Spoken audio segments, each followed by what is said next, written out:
बोलो गुरु नानक देव की जय। गुरु नानक देव जी भारत के चारों ओर उदासियां यात्राएं की तथा मक्का तक भी गए। इन यात्राओं में उनके परम भक्त तथा श्रद्धालु भाला और मर्दाना उनके साथ रहते थे। इन्हीं यात्राओं में एक बार एक गांव में गए जहां पर सभी नर नारियां तथा बूढ़े बच्चों ने उनका हार्दिक स्वागत किया। गुरुजी को उनकी सेवा तथा श्रद्धा भाव बहुत ही अच्छा लगा। वो प्रसन्न हुए।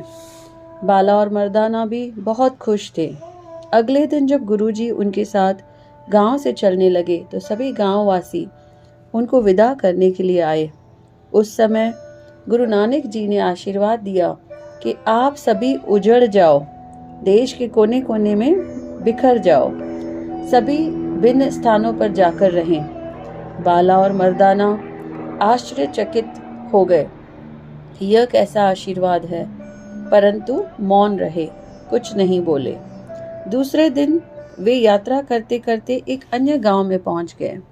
वहां के लोग बहुत दुष्ट थे। उन्होंने गुरुजी को कोई स्वागत नहीं किया, बल्कि बुरा भला कहा।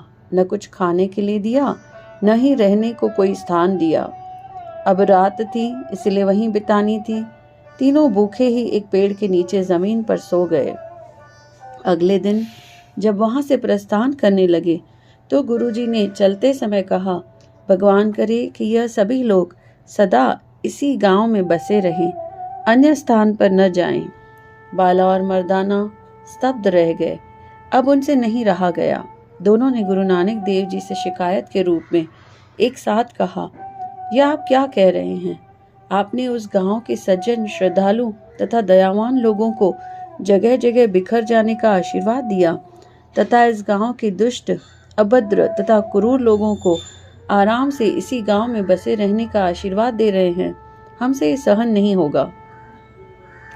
गुरु साहब जी बहुत ही शांत भाव से बोले, उन सज्जनों की देश में ही नहीं संसार में सर्वत्र आवश्यकता है। जहां भी जाएंगे सत्कर्म करेंगे तथा सद्गुणों का प्रसार करेंगे।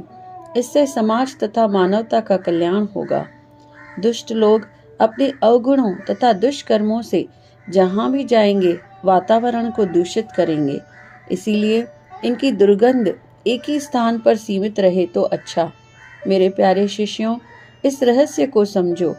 बाला और मर्दाना गुरुजी के चरणों में नतमस्तक हुए तथा क्षमा याचना की। तब वे अगली यात्रा पर चल पड़े।